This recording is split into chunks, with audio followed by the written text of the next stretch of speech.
Welcome to Algebra Basics.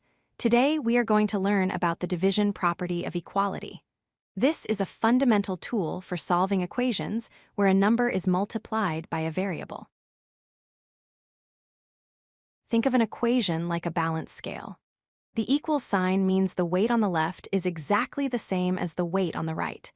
To keep the scale balanced, whatever you do to one side, you must also do to the other side. If you make one side lighter, you must make the other side lighter by the same amount. In algebra, we use inverse operations to isolate the variable. Inverse means opposite. Multiplication and division are opposites. They undo each other. If a variable is being multiplied by a number, we can use division to cancel it out. Here is the golden rule for the division property of equality.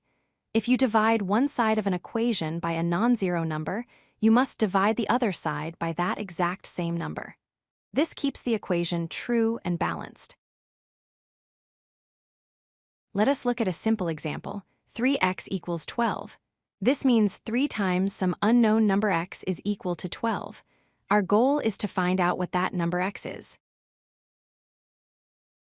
Since x is multiplied by 3, we need to do the inverse. We divide the left side by 3. But remember the rule, we must also divide the right side by 3. 3 divided by 3 is 1, leaving just x. 12 divided by 3 is 4. So, x equals 4. It is important to verify your answer. We take our solution, 4, and plug it back into the original equation. 3 times 4 is indeed 12. Since 12 equals 12, our answer is correct.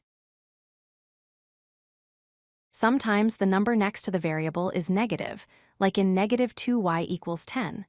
To solve this, you must divide by negative 2, not positive 2. 10 divided by negative 2 is negative 5, so y equals negative 5. Be careful not to confuse operations. If you see 3x, that is multiplication, so you divide. If you see x plus 3, that is addition, so you subtract. Identifying the operation correctly is the first step to solving it. To recap, your goal is to get the variable alone. Remember that division undoes multiplication. Always perform the same operation on both sides of the equal sign, watch your negative signs, and double-check your answer. If you like this video, hit that like button and don't forget to subscribe. Visit codelucky.com for more such useful content.